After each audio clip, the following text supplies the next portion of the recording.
¿Cómo les va? De la tercera clase les debía un ejemplo. Es un ejemplo que sirve para entender que Descartes toma su método analítico de las matemáticas.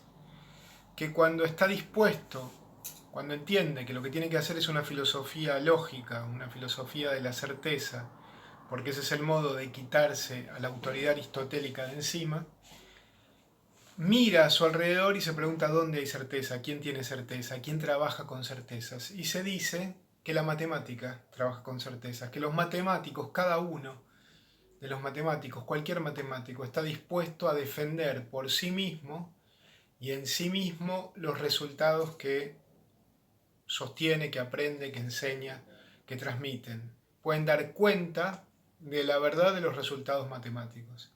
Entonces se pregunta por qué la matemática tiene certeza y por qué la filosofía no, y se responde porque ellos tienen un método para alcanzarla, un método para aprender, un método para conocer, y nosotros no. Nosotros en la filosofía repetimos como si fueran verdaderas las cosas que otros dicen.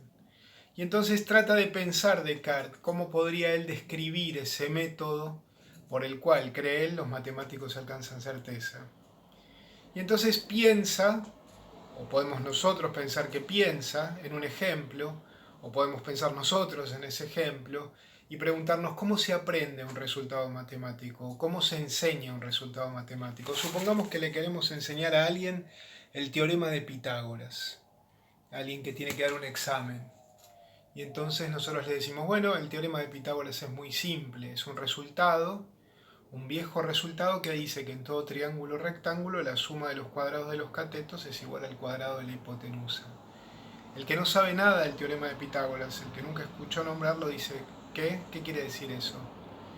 Bueno, le decimos nosotros, lo repetimos, la suma en todo triángulo rectángulo se cumple la siguiente relación, que la suma de los cuadrados de los catetos es igual al cuadrado de la hipotenusa. Es un resultado geométrico de la geometría analítica, digamos, que pertenece a Pitágoras, un antiguo matemático, filósofo griego. El que necesita aprender ese teorema y no sabe nada, no entiende todavía absolutamente nada del teorema. Y nos dice, no sé nada, no entiendo nada de lo que me decís. No puedo ni siquiera repetirlo. Bueno, yo lo voy a repetir por vos, le decimos a ese. Y le decimos que en todo triángulo rectángulo la suma de los cuadrados de los catetos es igual al cuadrado de la hipotenusa.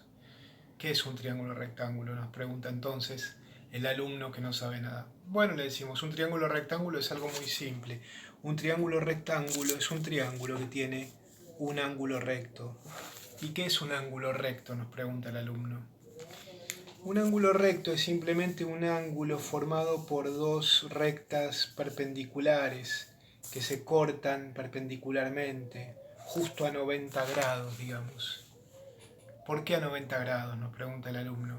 Bueno, a 90 grados es una convención en realidad, porque hay una convención por la cual hemos decidido dividir el círculo en 360 porciones iguales. Y como esto sería un cuarto del círculo, podés imaginar una torta, esta sería la cuarta parte de la torta, y 360 dividido 4 da 90. A estos ángulos los llamamos ángulos rectos o de 90 grados. Y entonces, ¿qué es un triángulo rectángulo? Un triángulo rectángulo es simplemente un triángulo que tiene uno de estos ángulos. ¿No puede tener más de uno? Nos pregunta el alumno. No, si tuviera más de uno de estos ángulos no sería un triángulo porque no cerraría simplemente. Fíjate que una vez que hay un ángulo de estos de 90 grados, los otros dos tienen que tener menos de 90 grados para que el triángulo cierre. Bueno, no está muy convencido nuestro alumno, pero nos dice, entonces en los triángulos de esa forma, en los triángulos que tienen un ángulo recto, en los triángulos que se llaman rectángulos, ¿qué es lo que ocurre? Ocurre, le decimos nosotros, siempre que la suma de los cuadrados de los catetos es igual al cuadrado de la hipotenusa. ¿Qué son los catetos? Bueno, muy simple, le decimos nosotros. Los catetos son los dos lados que forman el ángulo recto. En este caso, este y este. Esos dos lados se llaman catetos. ¿Y la hipotenusa qué sería? La hipotenusa sería el otro lado, el lado que queda, el lado opuesto al ángulo recto. Hay un cateto, otro cateto y hay una hipotenusa. Son los nombres de los tres lados de ese triángulo, simplemente. Y entonces, ¿cuál es la relación que se cumple? La relación es esta, que si uno toma lo que mide este lado y lo eleva al cuadrado, es decir, lo multiplica por sí mismo, y se lo suma a lo que mide este lado, multiplicado por sí mismo, es decir, elevado al cuadrado, estas dos cosas sumadas dan justo el cuadrado de la hipotenusa. Bueno, dice nuestro alumno, no sé, en todo triángulo rectángulo, si uno suma los cuadrados de los dos catetos, o si uno suma un cateto al cuadrado más el otro al cuadrado, eso da justo la hipotenusa al cuadrado. Sí, más o menos de eso se trata.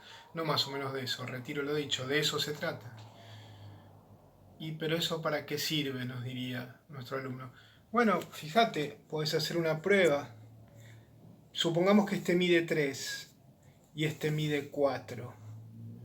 Bueno, dice nuestro alumno, si este mide 3, no sé, 3 al cuadrado sería 9. Sí, le decimos. Y si este mide 4, 4 al cuadrado sería 16. Sí. 9 más 16 daría 25. ¿Sí? Quiere decir que la hipotenusa al cuadrado en este caso sería 25.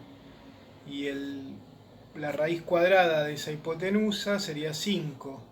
Entonces quiere decir que si este mide 3 y este mide 4, la hipotenusa mediría 5. ¿Eso es lo que me estás diciendo? Sí, es exactamente eso. Que si uno, gracias a esta relación, conoce el lado de un cateto y el del otro, ya conoce el largo de la hipotenusa, siempre que el triángulo sea rectángulo. Bueno, entendí, diría quizá, si tuviéramos suerte, nuestro alumno. Y entonces, nosotros, que ahora somos Descartes, le preguntamos a ese alumno, ¿qué quiere decir que entendiste? Entendí, dice el alumno. Antes no sabía qué quería decir, pero ahora entendí que cuando el triángulo tiene un ángulo recto se llama rectángulo, y entonces si uno toma uno de los lados que forman ese ángulo y lo eleva al cuadrado y lo suma al otro lado, justo le da el tercer lado que se llama hipotenusa al cuadrado. Bueno, perfectamente, es eso. ¿Y qué quiere decir que entendiste? No sé, dice el alumno, que entendí. Que entendí, que lo sé. Descartes le preguntaría, ¿que lo podrías explicar? Sí, que lo podría explicar, que se lo podría explicar a otro. Bueno, dice Descartes, yo te voy a explicar lo que quiere decir que entendiste. Quiere decir que ahora alcanzaste algo así como una certeza, la certeza de que ese resultado es verdadero. Ahora el resultado, ese resultado es tuyo, es como si estuviera en vos. No pertenece a nadie más que a vos, o pertenece a vos y a otros, o es tan tuyo como de otros. Es un resultado que conoces.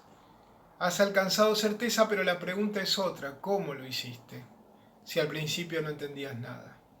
Y la respuesta, dice Descartes, me parece a mí, es que hiciste 4 cosas, y que esas 4 cosas son las 4 cosas que siempre hacen los matemáticos, y porque siguen esas 4 reglas, llegan a la certeza.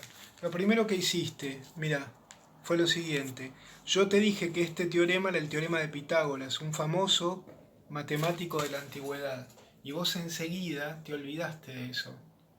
No pensaste en Pitágoras. No me dijiste, bueno, si lo dijo Pitágoras, si lo estableció Pitágoras, que es muy famoso y es un gran matemático de la antigüedad, entonces el resultado debe ser verdadero. No, lo dejaste a Pitágoras de lado, te olvidaste de Pitágoras y trataste de entender por vos mismo. Luego, no trataste de entender el teorema en sí mismo, entero, porque la relación no la hubieras entendido. Me preguntaste qué era un triángulo rectángulo, qué era un cateto, qué era la hipotenusa. Es decir, no te preguntaste por el teorema, por el resultado en general, sino que trataste de entender pequeños aspectos, pequeñas partes. Digámoslo así, dividiste el problema. Para poder entender, lo segundo que hiciste fue dividir el problema. ¿Por qué? Porque cuando dividiste el problema, tuviste las primeras certezas, las primeras comprensiones. Entendiste que era un cateto, entendiste que era un triángulo rectángulo, entendiste que era una hipotenusa o que era la hipotenusa. Luego, ¿qué hiciste? El tercer paso. Una vez que tuviste esas pequeñas certezas y supiste que era rectángulo, que era cateto, que era hipotenusa, alcanzaste, digamos, el resultado. Fuiste construyendo en un orden de menor a mayor. Primero entendiste las cosas más simples, luego las más complejas. Por ejemplo, en este caso, primero entendiste que era un triángulo rectángulo y luego dentro de ese triángulo rectángulo entendiste que era la hipotenusa. Pero ¿cómo entender qué es una hipotenusa si uno ni siquiera sabe que es un triángulo rectángulo? Si en realidad la hipotenusa es el lado opuesto al ángulo recto. Entendiste primero que era un ángulo recto. Procediste con orden, entendiste primero lo más simple y luego lo más complejo y alcanzaste a entender el resultado general. Y luego hiciste una cuarta y última cosa. Hiciste una prueba. Pusiste 3, pusiste 4 y obtuviste el resultado de que la hipotenusa daba 5. Hiciste una revisión. Bueno, nos diría Descartes en este momento. Yo creo que los matemáticos tienen certeza, o también lo puedo decir así, hace un rato nos preguntábamos por qué la matemática tiene certeza, por qué cada matemático está dispuesto a defender los resultados que aprende y que enseña como verdaderos, y los filósofos, por lo menos los filósofos escolásticos de la época de Descartes, no. La respuesta es, o era, según Descartes, nos dijo hace un rato, porque ellos tenían un método y los otros no, los filósofos no. El método está ahí, el método consiste en eso. El método para alcanzar la certeza consiste en el rechazo de la autoridad, es decir, en no aceptar una cosa como verdadera solo porque la sostiene alguien, en este caso Pitágoras, en dividir el problema, tratar de entender los pequeños aspectos, los pequeños problemas que hay dentro del gran problema, en proceder con orden, primero lo más simple, luego lo más complejo, y en hacer revisiones, enumeraciones, en este caso, revisiones personales, y entonces vivir una experiencia psicológica que se llama certeza, aprender el teorema, que es comprenderlo, y entonces ya poder vivirlo como verdadero en uno mismo y por uno mismo. Y de repente uno entiende que uno ahora sabe tanto del teorema de Pitágoras como supo Pitágoras, ni más ni menos. Sabe lo mismo sobre el teorema que supo Pitágoras. Y ahora puede eventualmente dar un último paso que no tiene que ver con la certeza. Uno la certeza ya la alcanzó, comprendió el teorema y puede enseñarlo, el teorema es de uno.